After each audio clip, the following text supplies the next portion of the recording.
We've probably all daydreamed at some point about what life will be like in the future. Whether you're optimistic, shimmering cities, hoverboards and robot assistants, or pessimistic, pollution, 3D advertising and robot overlords.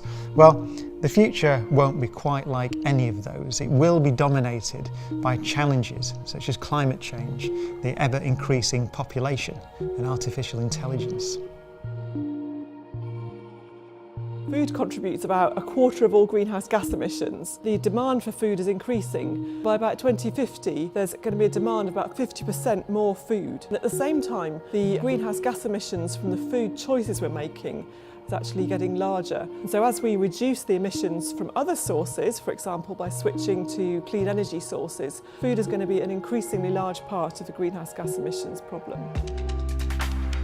Greenhouse gases are produced naturally in soils, in virtually all soils throughout the world. So these are gases that are produced by microbially driven processes, particularly the production of nitrous oxide, methane and carbon dioxide. What agriculture does is increase the production of those greenhouse gases, and that's because we add fertilizers to soil, which are a source of nitrogen, which can be broken down into a gas called nitrous oxide. We often plough the land, which can increase the production of CO2, and we can change the plants that are growing in ecosystems, typically in cropping systems, to a monoculture of crops, and that can also affect the production of greenhouse gases.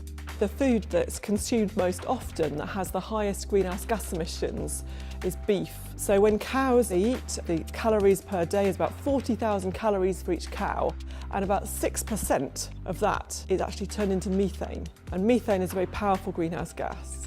So we wanted to really get a feel for the greenhouse gas emissions from different food choices. So we calculated the greenhouse gas emissions from 50 grams of beef, 50 grams of chicken and half a tin of beans. And we wanted to blow up balloons to match the equivalent volume of carbon dioxide that would be going into the atmosphere from producing each of those foods. It's good to really get a sense that the amount of carbon dioxide equivalent is really depending massively on the food choices we're making.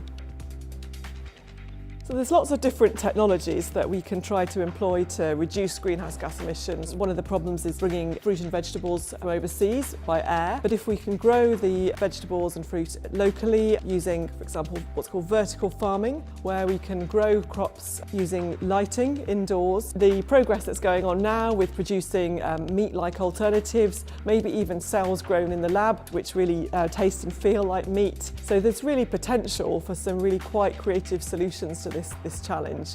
Now, all these technology fixes alone are not thought to be enough to solve the problem.